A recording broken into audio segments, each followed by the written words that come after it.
বিসমিল্লাহির রহমানির রহিম। আমি আজকে একটি গুরুত্বপূর্ণ বিষয় নিয়ে আলোচনা করব।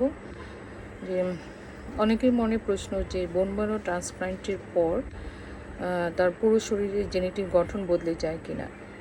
আসলে উত্তরটি একটু বৈজ্ঞানিকভাবে বুঝতে হবে।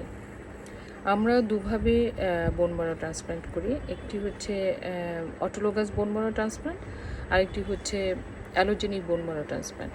অটোলোগাস বোন ম্যারো ট্রান্সপ্লান্টের ক্ষেত্রে পেশেন্টের নিজের বোন ম্যারো সংরক্ষিত করে রাখা হয় এবং পরবর্তীতে তাকে সেটি দিয়ে ট্রান্সপ্লান্ট করা হয়।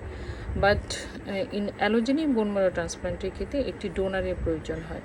ডোনার থেকে বোন ম্যারো নিয়ে রোগীর ম্যারোতে হচ্ছে ট্রান্সপ্লান্ট করা হয়। এক্ষেত্রে যেটি হয় সেটি হচ্ছে ডোনারের যে ডিএনএ ম্যাপিং সেটি হচ্ছে পেশেন্টের রক্ত এবং বোন ম্যারোতে হচ্ছে চেঞ্জ হয়ে যায়। তাহলে হচ্ছে পেশেন্টের রক্ত এবং বোন ম্যারোতে ডোনারের ডিএনএ ম্যাপিংটা হয় অথবা জেনেটিক ম্যাপিংটা হয়, কিন্তু পেশেন্টের যে অন্যান্য অঙ্গ প্রত্যঙ্গ আছে সেগুলোতে এবং জার্মলাইন টিস্যুতে, যেমন স্পাম এবং ওভাম, যেটি শুক্রাণু অথবা ডিম্বাণু বলা হয়, সেখানেই হচ্ছে পেশেন্টের যে অরিজিনাল ডিএনএ ম্যাপিং সেটা থেকে যায়।